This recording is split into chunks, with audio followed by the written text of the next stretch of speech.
I'd like to introduce this short video clip with a short video clip from the newsroom, a program that aired in the autumn of 2014, more than 5 years ago. So let's start with that. And don't forget, I need you to stretch wind and solar, 40. clean coal, nuclear power, raising fuel economy standards, and building a more efficient electrical grid. Yes. And? That would have been great. Let's see if we can't find a better spin. People are starting their weekends.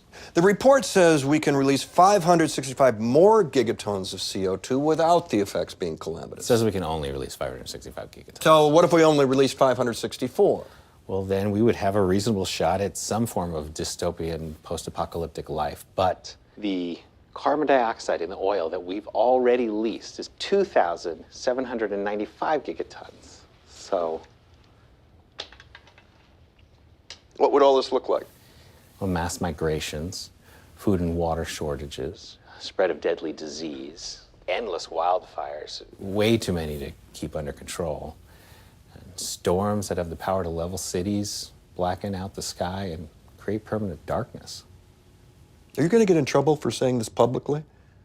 Who cares? Mr. Westbrook, we want to inform people, but we don't want to alarm them. Can you give us a reason to be optimistic? Well, that's the thing, Will. Americans are optimistic by nature. And if we face this problem head on, if we listen to our best scientists and act decisively and passionately, I still don't see any way we can survive. Okay. Richard Westbrook, Deputy Assistant Administrator of the EPA. Thank you for joining us. Thanks for having me. This is Newsnight. We'll be back right after this. I responded to this clip from the newsroom on July 3rd, 2015 at guymcpherson.com. And I've been receiving messages at least once a day now about the Australian fires. So I wanted to point out what I wrote in that essay now nearly 5 years ago. The clip in the newsroom mentions 6 specific items that are changing in light of abrupt climate change. I'm going to go through them very quickly, one by one, in the order they were presented on that program.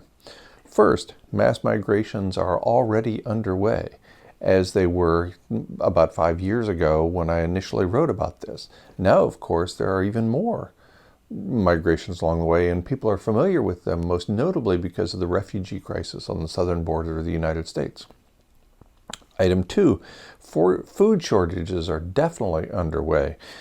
When I wrote about those food shortages some 5 years ago, they weren't particularly obvious to everybody.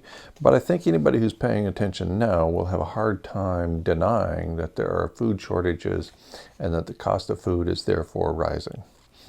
Item 3, water shortages are underway as well. I mentioned Northern California, where people had been without water through the taps for nearly a year.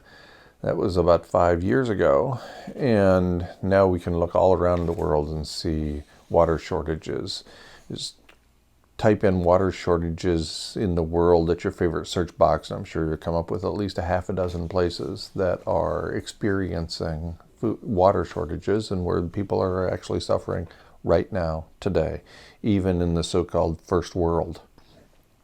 Item 4, spread of deadly disease is already underway. I was teaching my college students about the interaction between climate change and spread of infectious disease more than 20 years ago.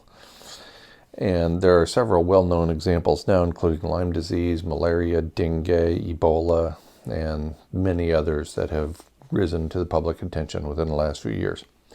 Item 5, endless wildfires are already underway. This is what I wrote nearly 5 years ago. Endless wildfires are already underway.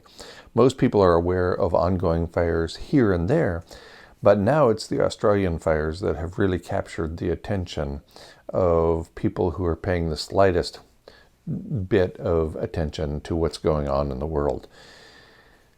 Again, this is the kind of information that has been predicted for a very long time. The popular television program, The Newsroom, was running an episode about it more than 5 years ago.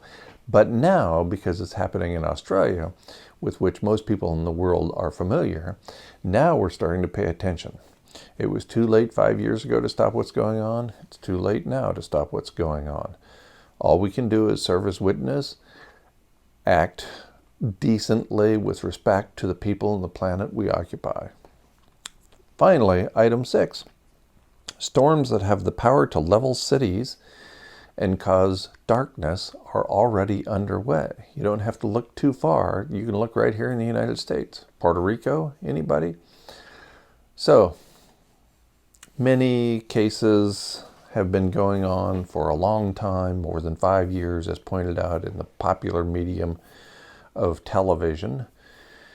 And that people are now beginning to notice is great news as far as I'm concerned, because my mission for all this time has been to point out the causes and consequences of abrupt climate change. At the edge of extinction, only love remains.